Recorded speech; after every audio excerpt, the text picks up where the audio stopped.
come closer. Let the night settle around your shoulders like a woolen cloak. Let your eyes grow heavy. Let your breath grow deep. And I'll tell you a story that does not end. No screams, no blood, no graves. Only silence and a name carved into the skin of a tree. You've heard of ghosts, I'm sure. You've heard of murderers, of plagues, of witches, of kings who lost their minds.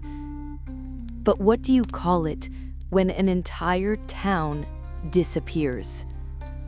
Not burned, not conquered, not buried, just gone. Homes dismantled, fires cold, livestock vanished, footprints erased, and all that remains is a single word carved into wood: Croatoan. No one saw it happen. No one heard them leave. They were just gone.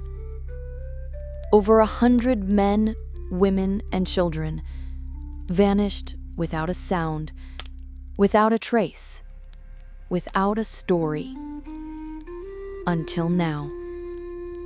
It happened in the age of sails and salt, when the world still had edges, when men believed they could own land by touching it. It was the summer of 1587. England sent settlers to the New World, a land of wild woods, unfamiliar stars, and strange voices in the trees. They landed on an island called Roanoke, a narrow strip of land cradled by the Atlantic, thick with pines, buzzing with insects, and old, so very old. Older than maps, older than kings, older than the word Roanoke itself. They thought it would be a fresh start, a new home, a proud colony under the English crown. But some places do not want to be touched. I want you to imagine them now.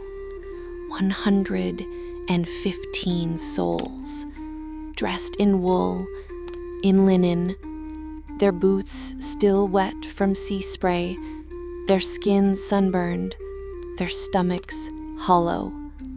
They stepped off their ship and looked around. The trees did not welcome them. The air was thick, not just with heat, but with watching. And they built anyway.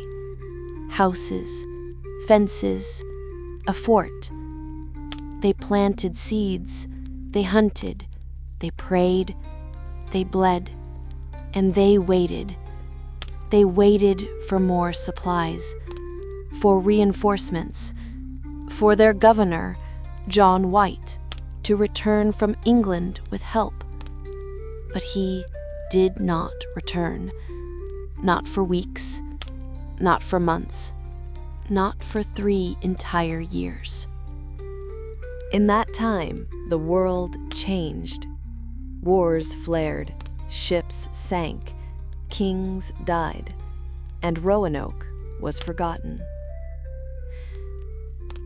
Until, finally, White returned in 1590 to find nothing.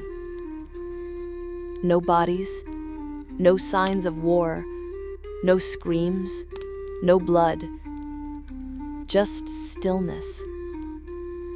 And on a post, carved deep and jagged, Croatoan.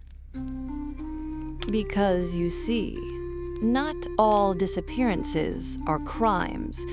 Not all mysteries leave blood behind. Some leave only quiet. And that's the most terrifying thing of all. To be here and then not. To vanish, without a word, without a scream, without a goodbye.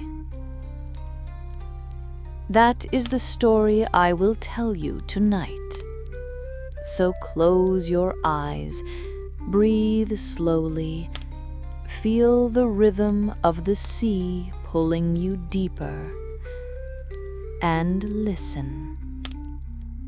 Because there was a town once, on the edge of the world, that left behind only a name, and some say if you speak that name aloud, you'll hear the wind answer.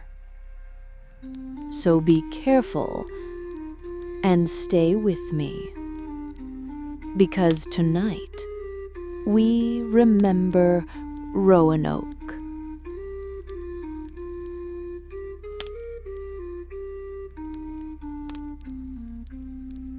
Before the silence, before the name carved in wood, before the first foot touched the edge of that cursed island, there was a ship.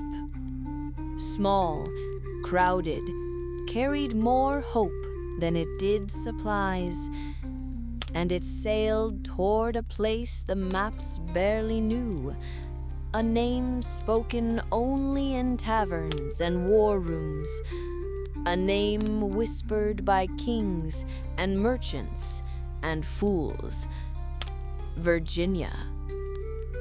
But this was not the Virginia we know now. This was the New World, still untamed, unbroken, unclaimed by crown or cross. To the English, it was promise. To the sailors, it was purgatory. To the land, it was something else entirely. The year was 1587. The Queen still ruled, the plague still burned, and England, tired of watching Spain conquer the oceans, sent out its own dreamers and its own ghosts. 115 souls boarded those ships. Men with ink-stained fingers and crooked teeth, women with fire in their chests and prayers on their tongues, children who didn't understand where they were going, only that it was far, and one baby girl not yet born. Among them was John White, artist, explorer, soon to be governor, and his daughter, Eleanor Dare, heavy with child, and her husband, Ananias. They boarded in secret, quiet, but not alone. The sea watches everything. They set sail from England with too little food, too little water, and too many promises. The voyage was long, longer than it should have been. They stopped in the Caribbean to trade, to rest, but mostly to wait. One captain wanted treasure, another wanted glory, and none of them wanted to face the stretch of black water that still waited between them and Roanoke. Storms came, sickness followed. They lost men, they lost trust, and still they sailed. For weeks. Rats chewed through grain, the water turned sour. The nights were so still they could hear each other breathing through the wood. One boy threw himself overboard, said he saw something moving beneath the ship, a mouth in the waves. They told the others he slipped, but no one believed it. not really. When the sails finally lowered near Roanoke, the land was quiet, too quiet. The trees stood like soldiers, the birds did not sing, the air hung thick. No one welcomed them, no drums, no fire, no signs of life, except for the old fort, abandoned, overgrown, the wooden walls rotted in the salt-heavy breeze. This wasn't how it was supposed to be. Roanoke had been settled before, by men sent years earlier. They were meant to prepare the land, to build, to be waiting, but they were gone. Nothing remained, just rusted nails, broken pottery, a single iron kettle lying on its side, like someone had run in the middle of a meal. No bodies, no graves, just absence. White said it must have been poor planning. Maybe the old colonists had moved inland. But Ember remembers a lever found later, folded beneath a rotted plank. Written in shaky hand, no name, only words. They came in the night. We heard the trees whispering, "We are leaving. If you find this, go back." They didn't. They stayed. They rebuilt the fence. They cleaned the houses. They cut trees, burned brush, dug wells. They planted roots. But the land was already full of stories, full of watching eyes, full of something they didn't understand. The Croatoan people lived nearby, a tribe with strong traditions, wary of the settlers, but not violent. They had helped the earlier colonists survive for a time.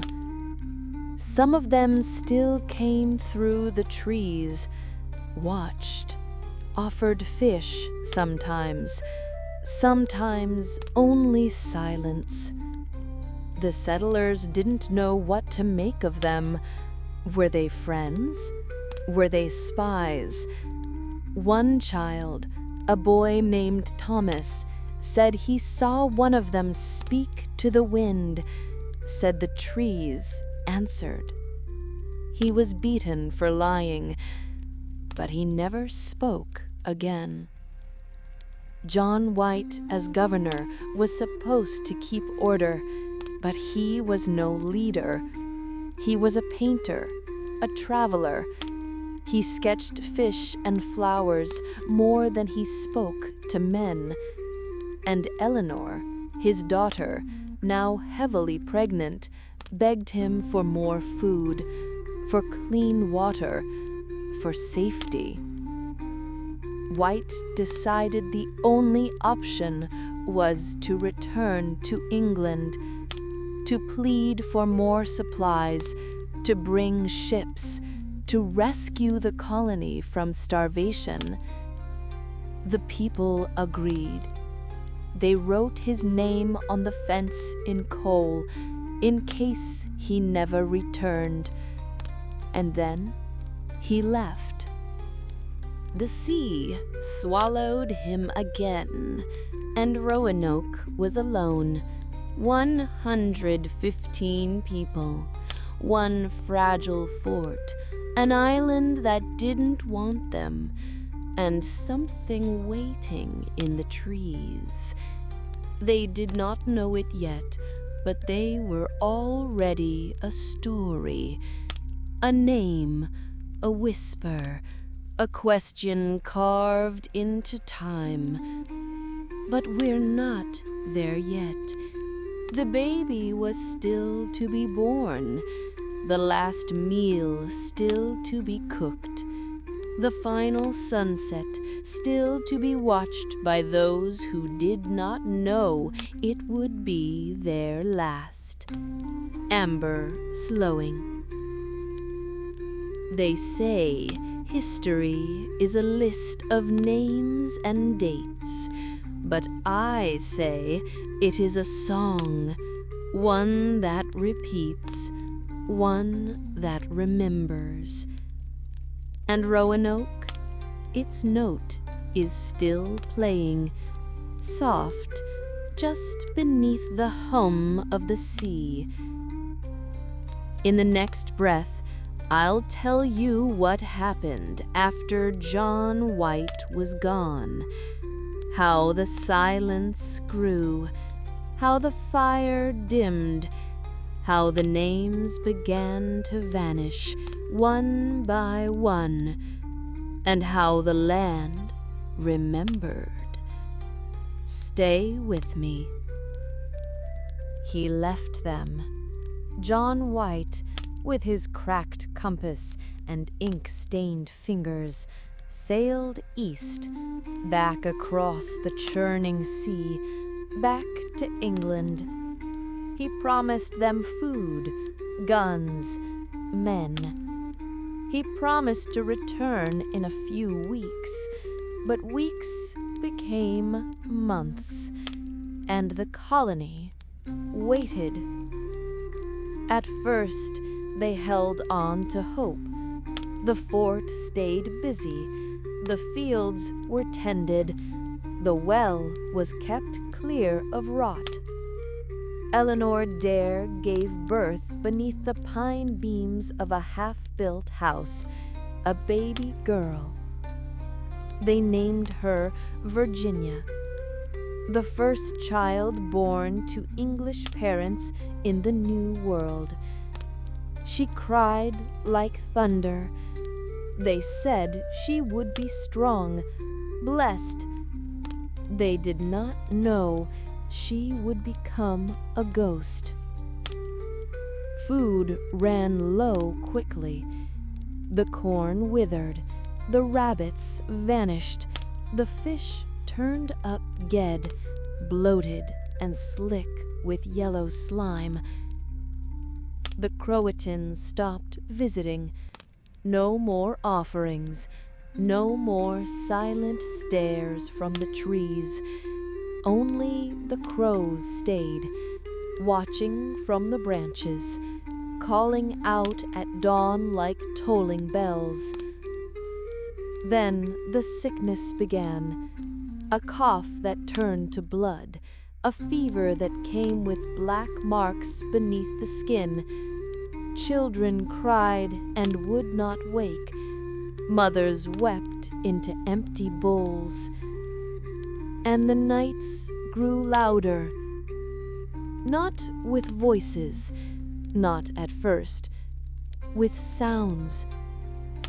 Knocks against the wall when no one was near, scraping at the posts, breathing beneath the floorboards, footsteps outside the fort, always just one too many. They started keeping watch in shifts, 4 men at a time, each with a rusted blade and a torch. They stood along the wall, staring into the dark. One morning, they found Thomas, the boy who never spoke, clutching the gatepost. His eyes were wide open, mouth bleeding, fingers broken from gripping the wood. He had carved something into the plank beside him, over and over. He comes from trees. He comes from trees. He comes from trees. They buried him in silence and stopped keeping watch. Eleanor tried to hold the people together. She cooked. She prayed. She kept the baby close, wrapped in linen soaked with rose water. But people began to disappear. Quietly, without struggle, without a sound. One man went to check the traps, never came back. A woman took laundry to the stream, never returned. They searched. They found only shoes, a bucket of wet cloth, a child's doll with its face torn off. No blood. No signs of a fight. Just absence. It became routine. Each morning they counted themselves, and each morning one fewer, until counting stopped. One night, someone rang the bell. The old bronze bell White had brought from England, meant for sermons and marriages and warnings. It rang 3 times, sharp, clear. The people gathered in the square. Eleanor held her baby, swaddled tight. No one spoke. No one knew who rang it. Then, from the dark, a voice. Not a scream, not a cry, just a voice. From deep in the trees, it said only, "You were never invited." And then it laughed. Not cruelly, not mockingly, almost sorrowfully. Like a mother watching her child step too far, and then it stopped. The forest returned to silence, and no one ever rang the bell again. That winter, a man named Barlow began carving messages on trees, on the fort's beams, on his own arms. He believed the wood could remember, that it could carry warnings forward, like paper, but older. He carved maps that led nowhere, spells he couldn't read, words he claimed came to him in dreams. His final message was found on the inside of his hut's door. The soil is not ours. They found his boots still warm by the fire. His body was never recovered. By now, the colony was unrecognizable. No more fields, no more meetings, no more births, only whispers, only a strange humming. At night it drifted between the houses, low and slow, like a lullaby played too slowly on broken strings. The baby, Virginia, stopped crying. Not from death. She was healthy, strong, but she watched the door, always the door, eyes wide and wet, as if she knew something was just outside, waiting. One woman, old, nearly blind, said she saw them, not people, The tall ones, she called them. She said they wore bark, moved like smoke, and danced with their arms too long for their bodies. She said they never blinked. She said they stood at the edge of the woods, swaying, watching the baby. They beat her for telling tales, but no one slept that night.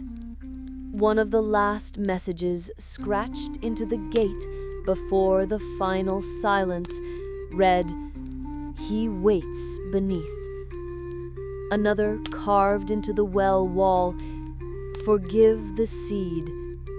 And finally, in coal, burned into the fort's post, Croatoan.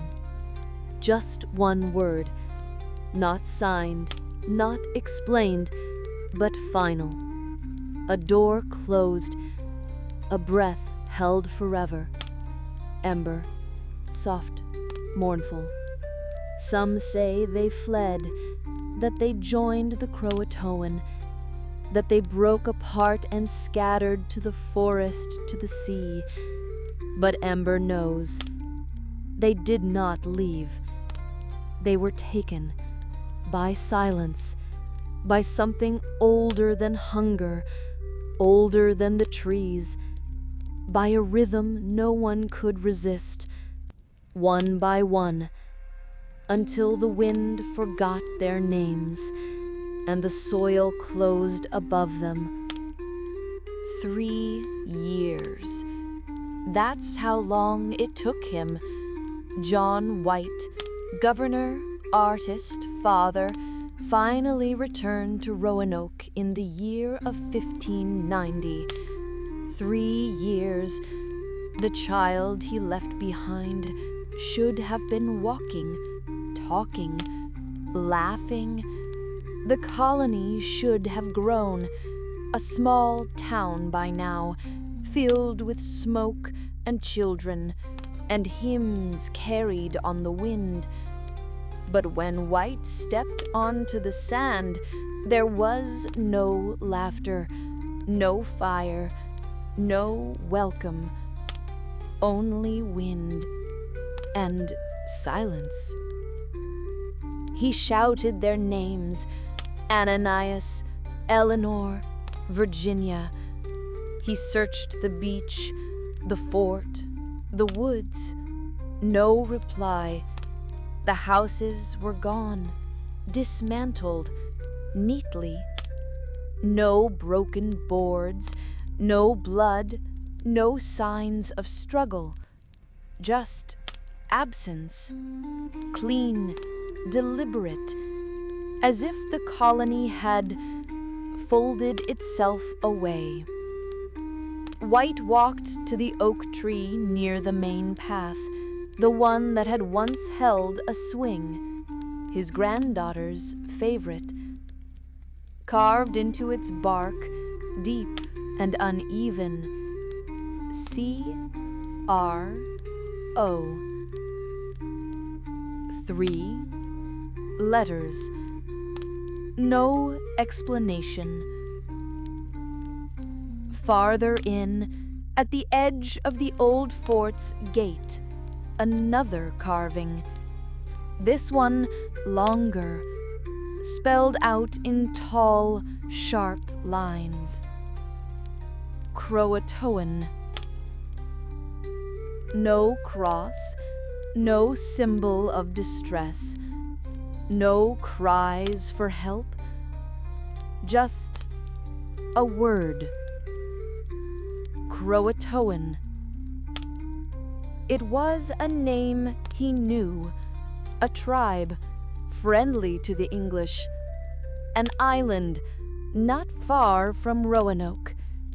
It had been a place of trade and trust once. Had they gone there? Had the settlers fled or been taken? The captains wanted to leave. Storms loomed. The sea hissed with wind. But White begged them for one more journey. just a short trip south to the island of Croatoan. They refused. A storm rose that night and nearly destroyed the ship. They sailed away the next morning, leaving White on the deck, watching Roanoke vanish behind the fog. He never set foot there again. No one did, not for decades. And by the time they returned, even the wind had stopped speaking. Roanoke became a story, a caution, a mystery for textbooks and tavern songs. But there are things John White never told, sketches never published, notes written, then burned. He spoke of dreams, of whispering trees, of figures standing on the shore, watching the ship drift away. He said he saw a child, a girl barefoot in the surf. She raised her hand, but did not wave. She only pointed toward the woods. No one else saw her. Years later, sailors claimed to hear voices near Roanoke, soft singing in no language they recognized. Others said they saw lights on the shore, lanterns that flickered and moved, though no one lived there anymore. One man went ashore at night, alone, drunk. He came back pale, changed. He refused to speak for the rest of his life. Before he died, he left a note in his cabin. It read, "They are not gone. They are beneath, and they are still listening."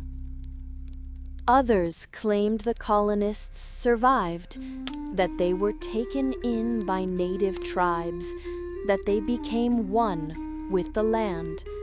But if they did, why did no one ever find them? No graves, no births, no trace.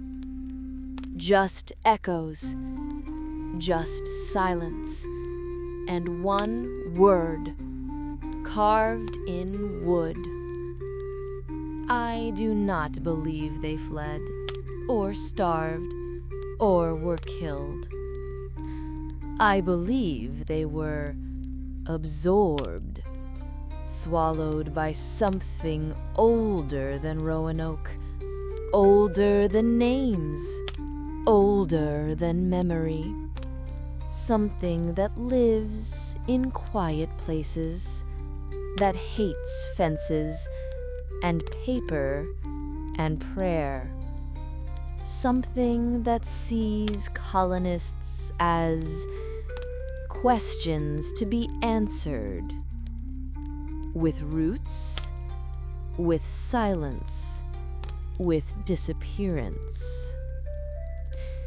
They built their fort atop a scar, dug their wells where bones still slept, lit their fires where the dark was meant to rule, and the land took them back, one by one, until only the trees remained, and one word scratched into its skin.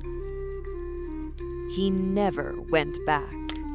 John White, governor, father, grandfather, left Roanoke behind, not by choice, but by fear, and by sea.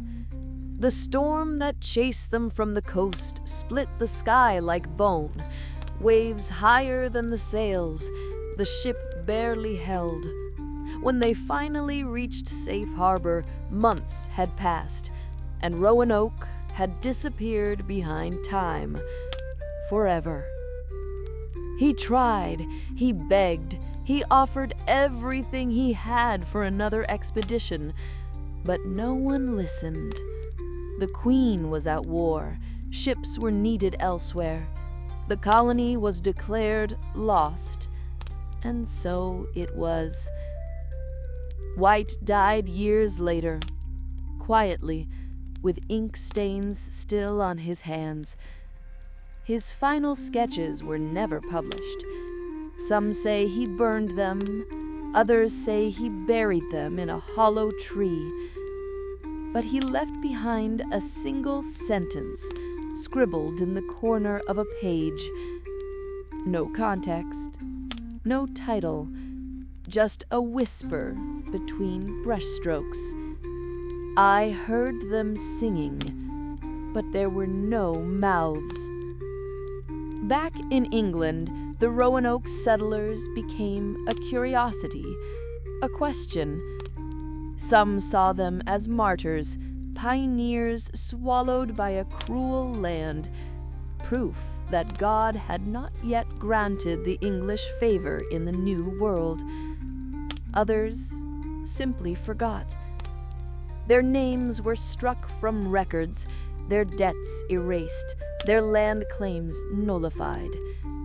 The baby, Virginia Dare, became a symbol, a ghost child, her name used to sell hope and sorrow and eventually lies.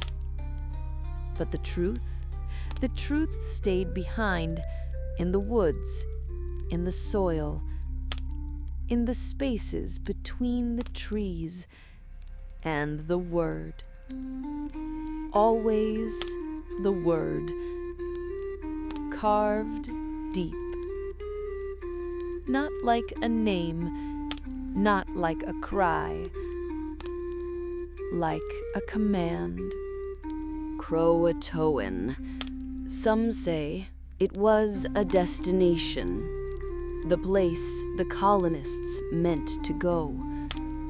Others say it was the name of those who took them in, that they were adopted, made new. But there's another truth, one people don't like to speak. It's that the word came after, that it wasn't carved by the colonists, but for them, like a signature, like a seal, like something closing a book. It was the last word Roanoke ever spoke, and the first word of something else. Years later, a ship passed near the island. The captain said he saw movement on the shore. He called out and heard laughter. Not mocking, not joyful, just strange. He returned the next morning. No footprints, no signs of life. Just a line of stones laid across the sand, perfectly even, leading into the forest. He didn't follow. In 1607, 20 years after the colony vanished, the English founded Jamestown, another colony, another name, another beginning. This time they learned. They brought more men, more weapons, more cruelty. But they never went back to Roanoke. They left it alone, a hole in the map, a breath no one wanted to inhale again.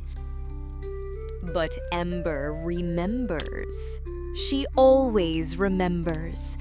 She remembers the ship creaking toward shore, the baby's cry, the smoke from the hearths, the singing, the silence.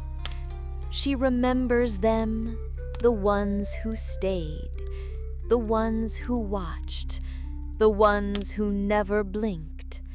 There was never a war, No conquest, no battle.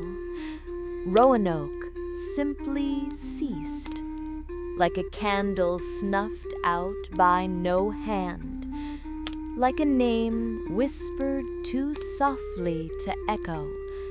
They were not killed, they were not lost, they were taken. Or maybe they simply listened and followed.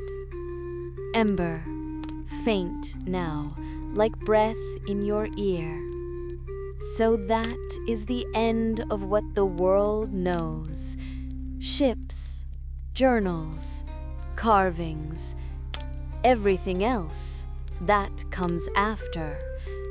In questions, in theories, in echoes. Because once a place is quiet enough, everything wants to fill it. Even now, the trees there lean a little closer. The air tastes older. The moss grows in spirals. And somewhere deep beneath the roots, the colony still listens, waiting for someone to knock. What do you call it when nothing is left? No bodies, no battle, no fire, no fleeing. Only silence, only absence, only a word carved in wood. We gave it a name, the Lost Colony, but they were not lost.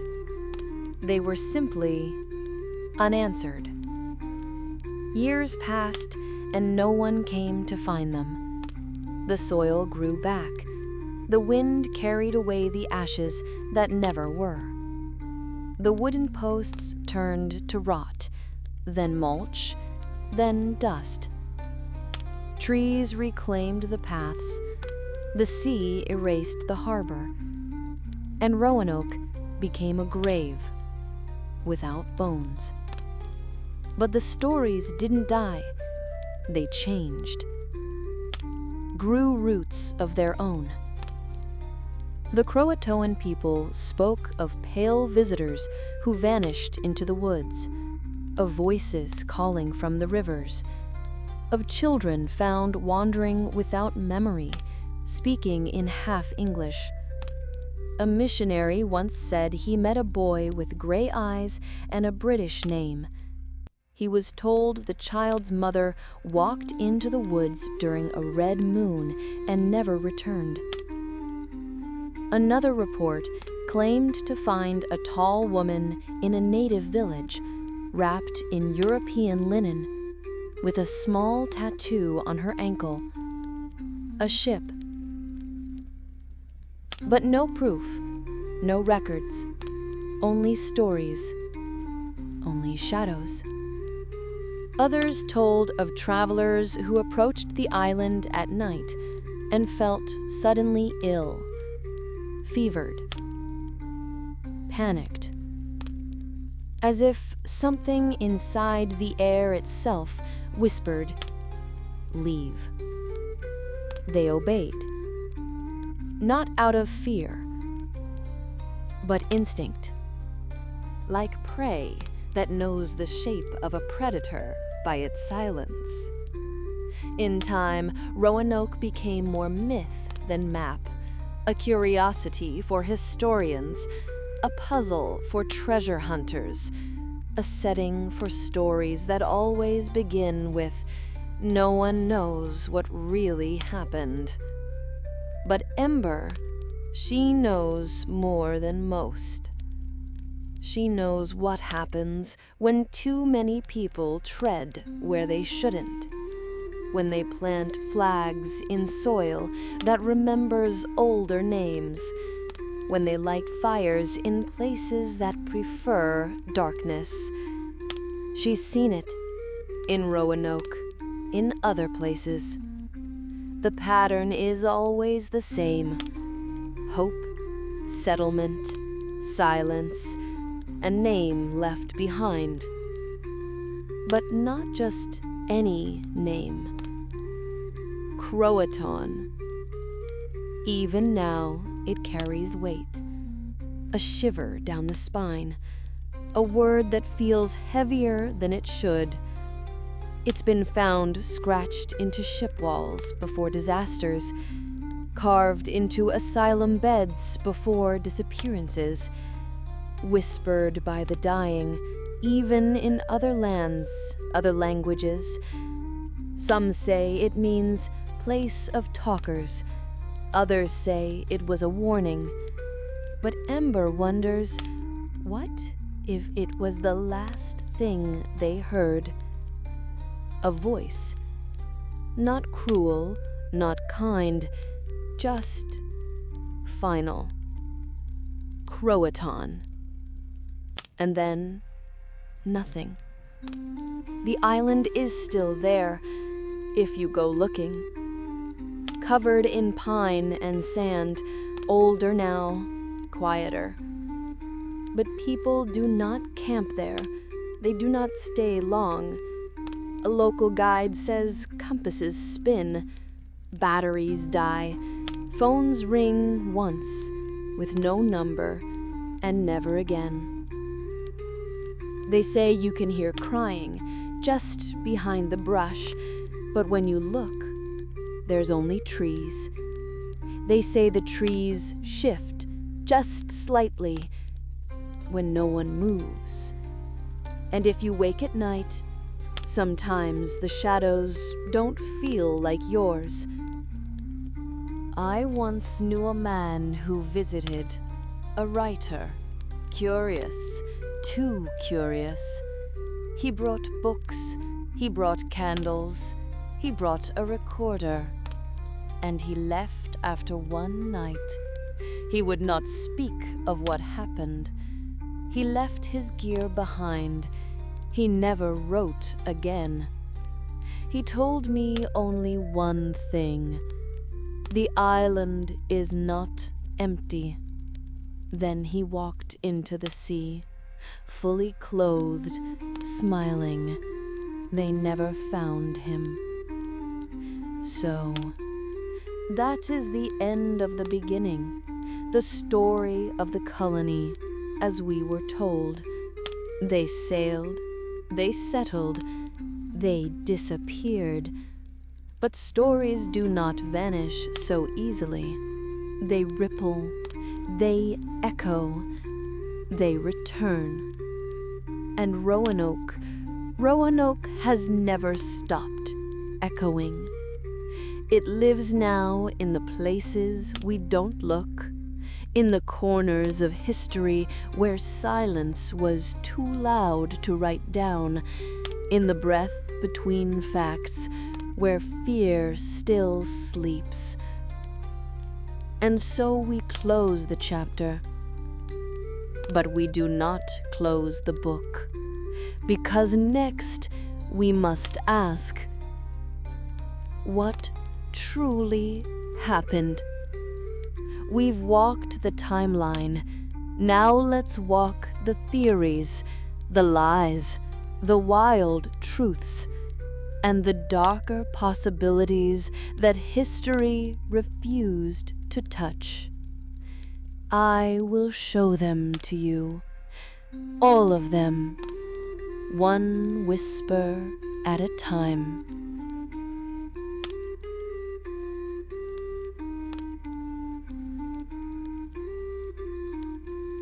People do not like silence, not in stories, not in history, not in life. When something disappears, we explain it. We must. We point. We blame. We build answers like walls around a wound. And Roanoke? Roanoke became a shrine to that need. Everyone had a theory, a truth, a certainty. But tonight, we peel them back, one by one, not to destroy them, but to see what they're hiding. Let's begin with the most obvious, the most gentle. They left.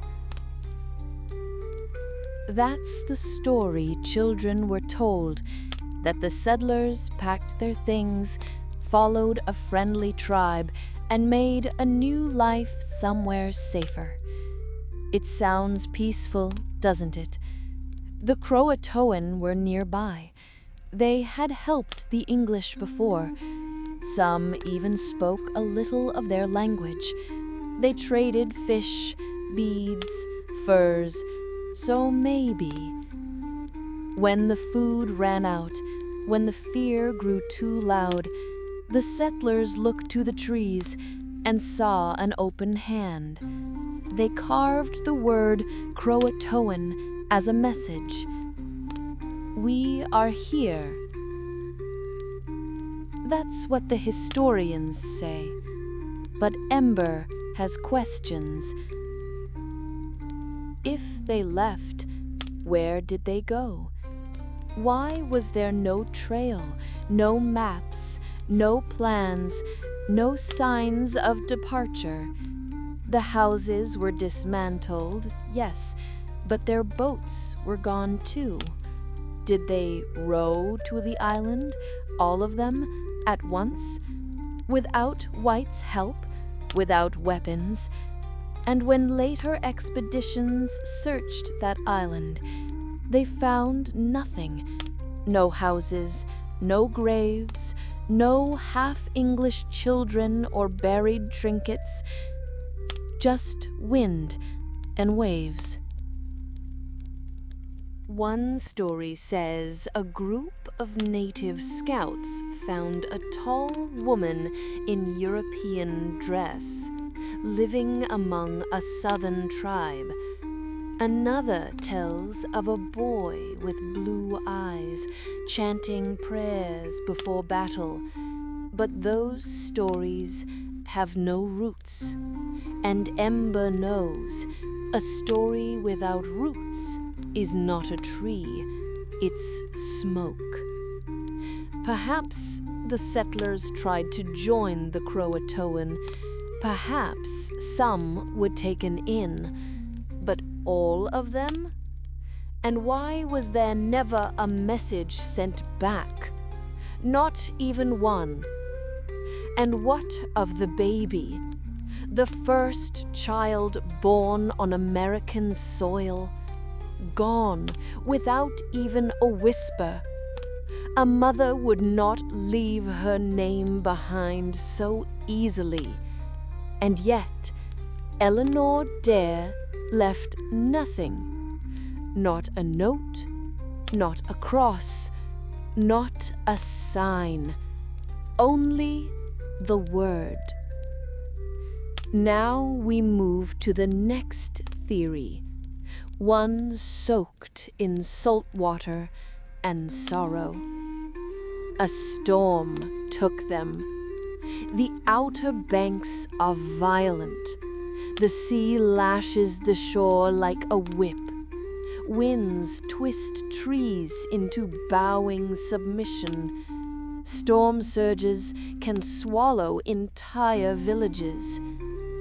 Perhaps the settlers were building boats, desperate. They boarded together, hoping to sail to safety, to Croatoan or anywhere. And the sea took them. They drowned, one by one, their bodies dragged beneath the waves, never to surface. The ocean buries well. But again, Ember wonders, where were the signs of such a plan? No sails, no ropes, no supplies packed, just emptiness. And would they truly risk everyone, the elderly, the sick, the baby, on a storm-lashed escape? If it was so sudden, who carved the word, and why leave only that? If it was meant as a clue, why not more? Why not names, dates, a direction? Instead, They left a riddle, a single word with too many meanings. The sea may explain a few bodies, but not every silence. The next theory comes with blood. They were killed by native tribes, by rivals, by shadows in the trees. It's the most human answer. Violence. We understand that. The Spanish were nearby. They hated the English, saw them as invaders. Some believe they crept north, struck at night, and wiped the colony clean. Or perhaps a hostile tribe struck first, angered by broken alliances or sacred land disturbed. But here's the problem. There was no sign of battle.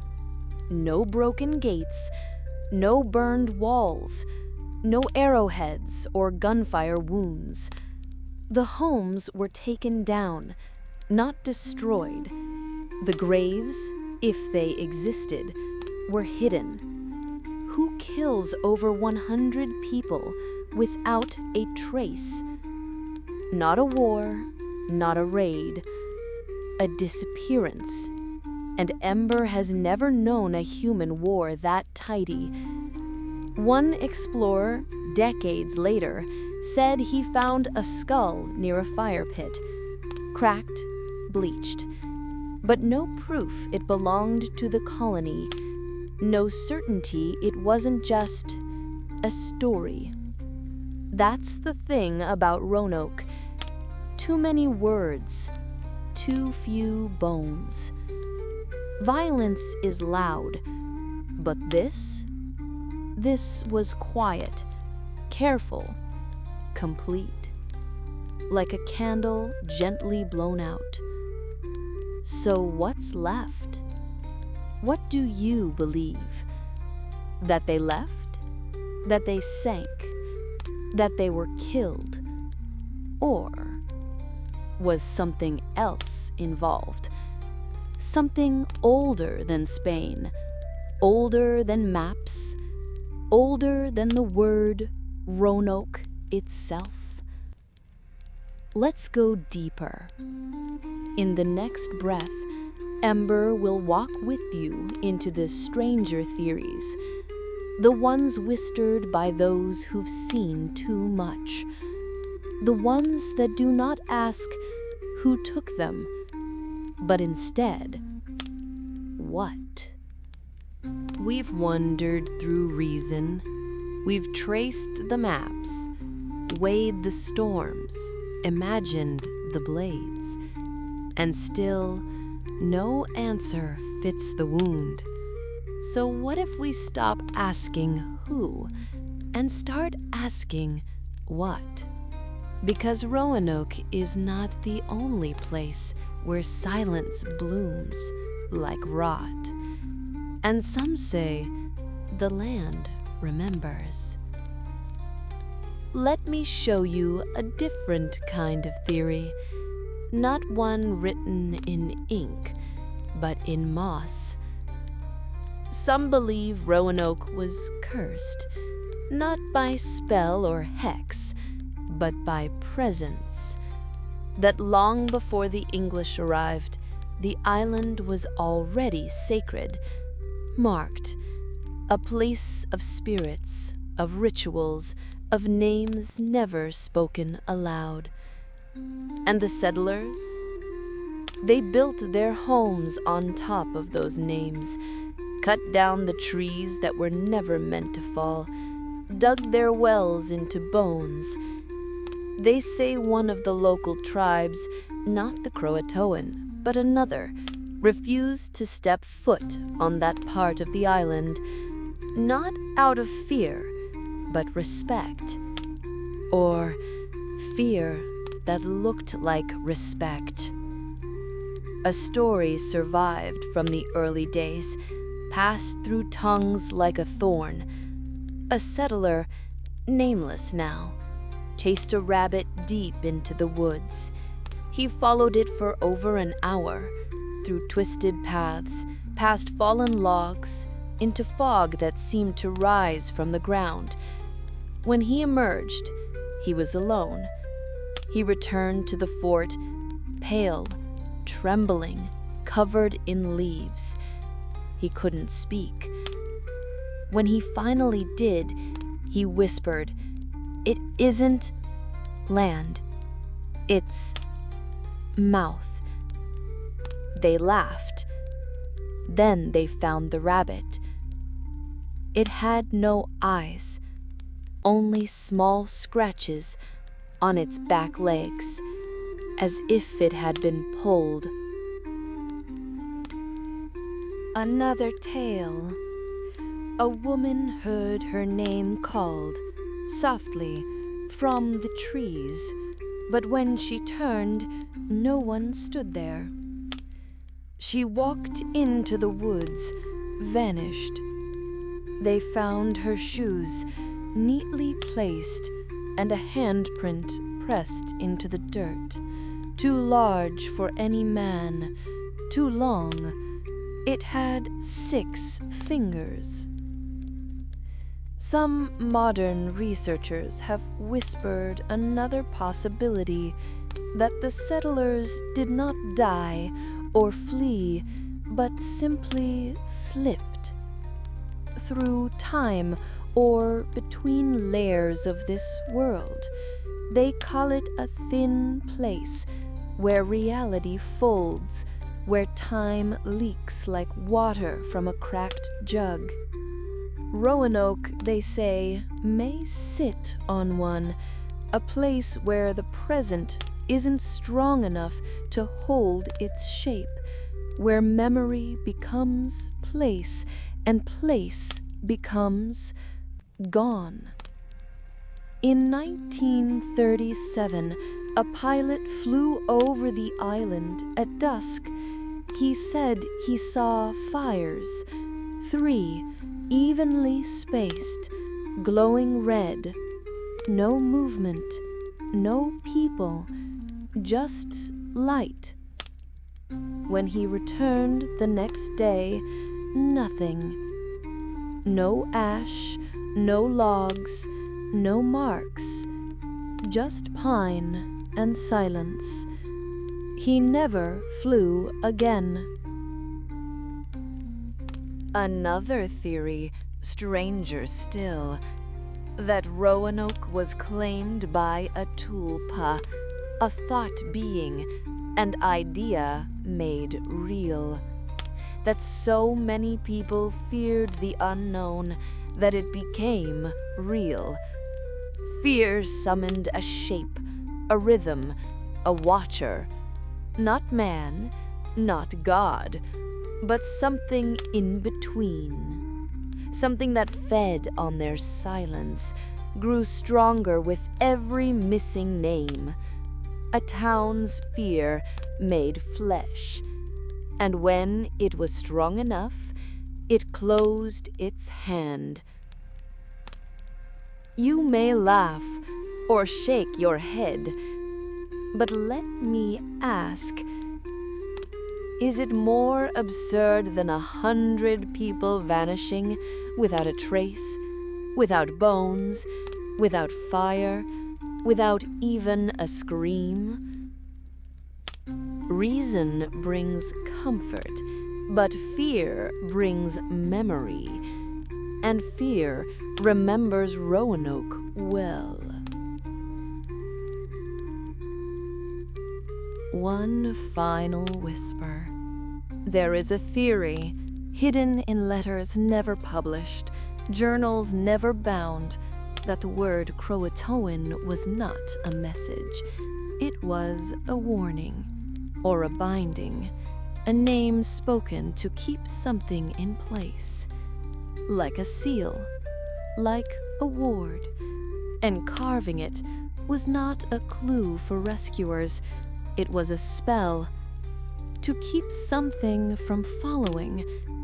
But it didn't work, because the island still shifts, still waits, and whatever was whispered to the settlers, whatever pulled them into the trees or the soil or the silence, it still listens. So, which theory do you believe? The friendly tribe, the vengeful storm, the vaster sea, the cursed land? Or do you believe they were never meant to stay? That the island always knew how the story would end, and that the word they left behind was not explanation, but the sound of a door locking shut.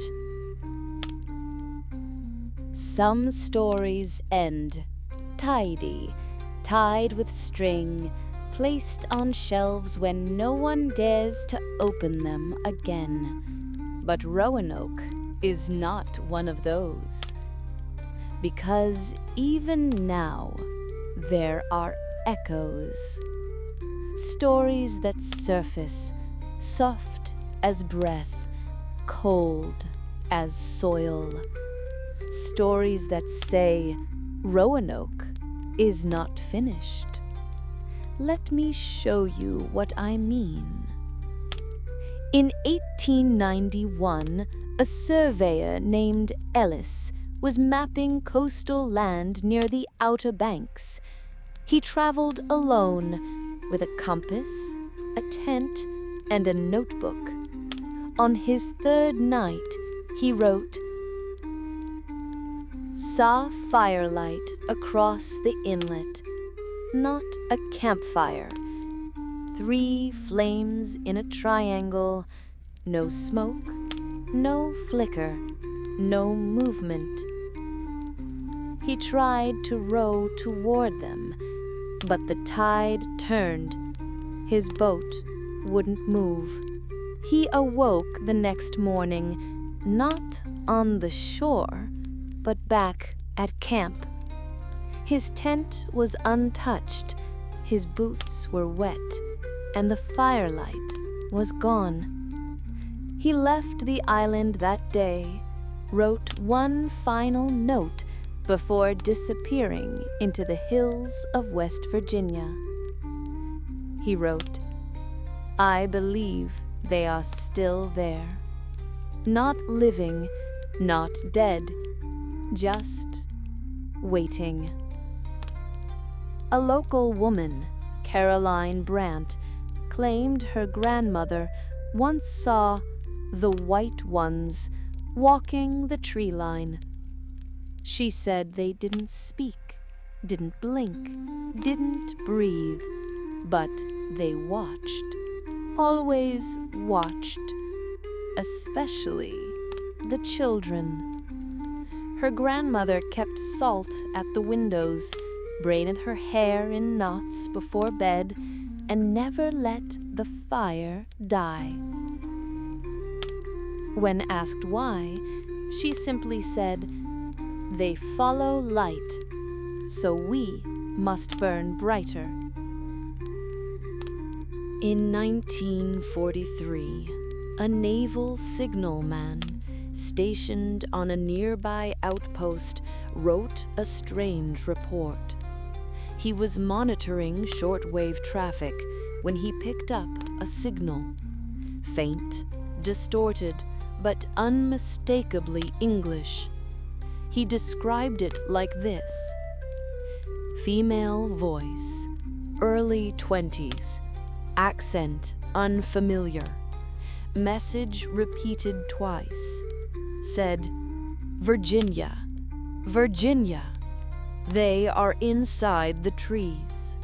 He requested confirmation, but the message never played again, and no one else heard it. There's a tape passed around among researchers. Its origin is unclear. It contains a 7-minute recording of footsteps, crunching leaves, pausing, then moving again. No wind, no animals, just the steps. At minute 5, a voice breaks through. Breathy, female. It says, "I can't tell if we left or if it stayed." Then nothing. Some say Roanoke was only the beginning, that once a place vanishes, truly vanishes, it leaves a scar on the world, a hollow that calls others to it, a rhythm, a hunger.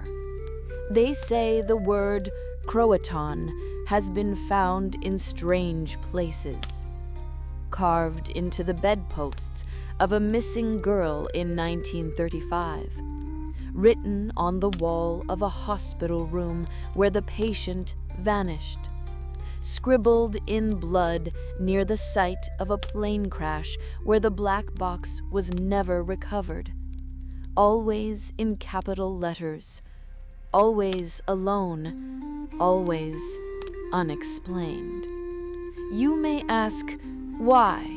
Why would anyone, anything, do this? But Ember does not ask that, because she's learned some questions are not meant to be answered. Some stories do not reveal their reason. They simply occur, like fog, like fever, like fire beneath the roots of a dead tree.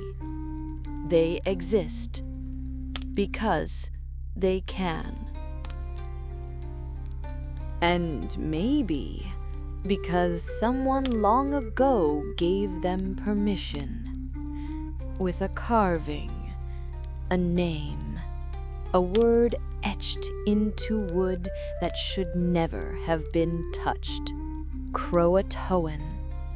Sometimes, when the air is still, you can hear the trees speak it, not aloud, not with sound, but with pressure, with pause, with the sudden urge to leave.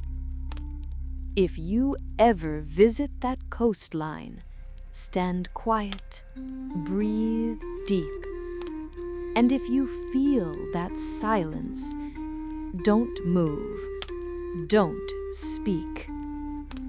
And for the love of whatever keeps your soul whole, don't say the word.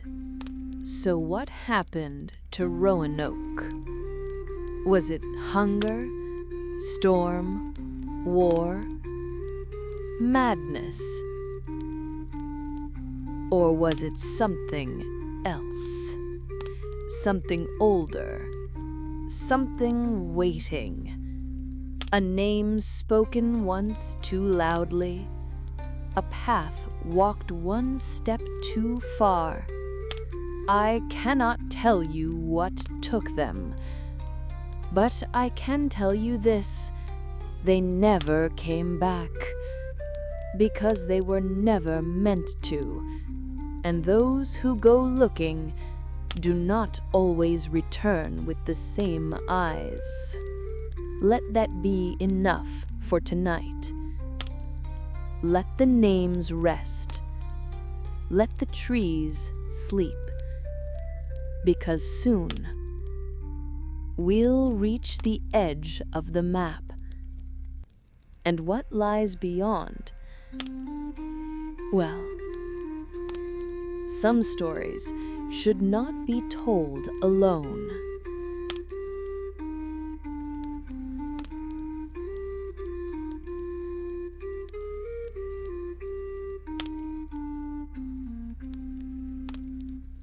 Now you know.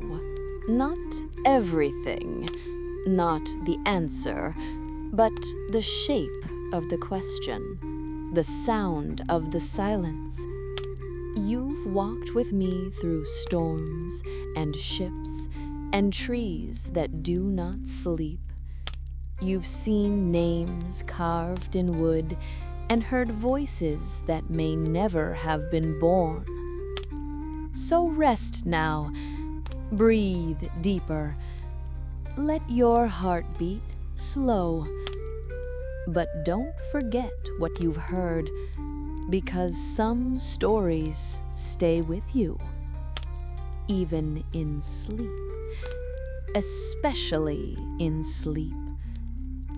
They called it the Lost Colony. They put that word on books, on museum plaques, on documentary titles. Lost, as if it slipped away, as if it wandered into the fog.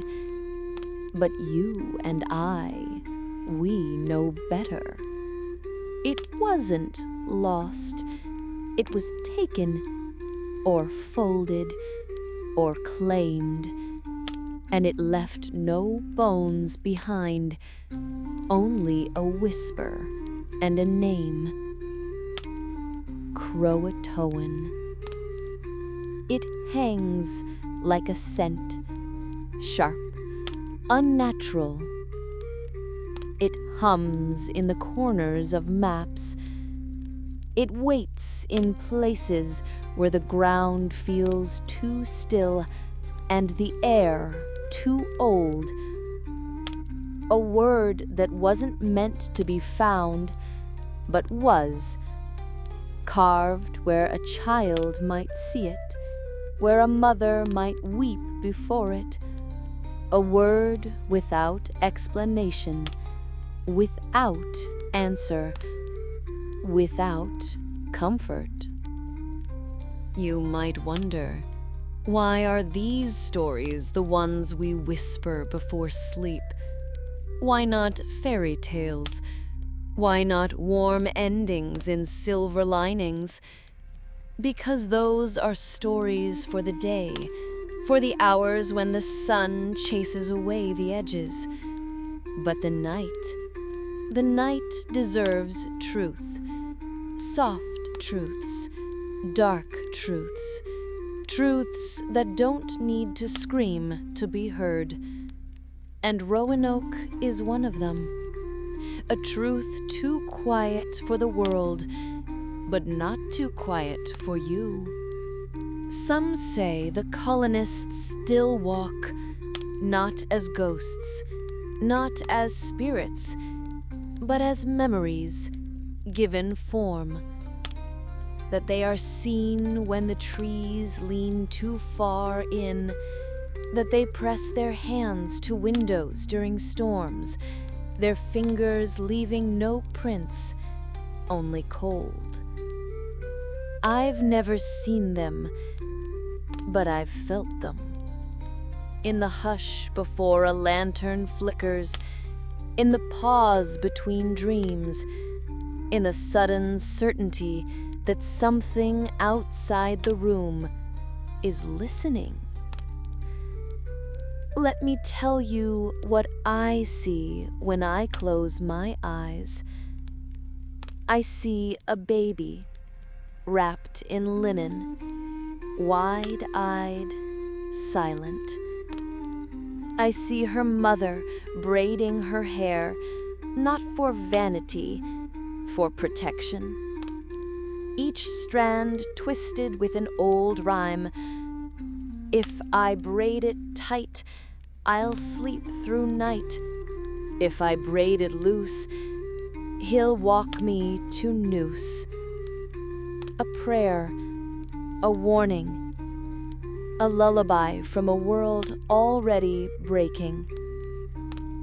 I see a man standing in the forest, holding a map. But the map changes each time he looks. The paths fold, the rivers move, and the sea opens its mouth just behind him.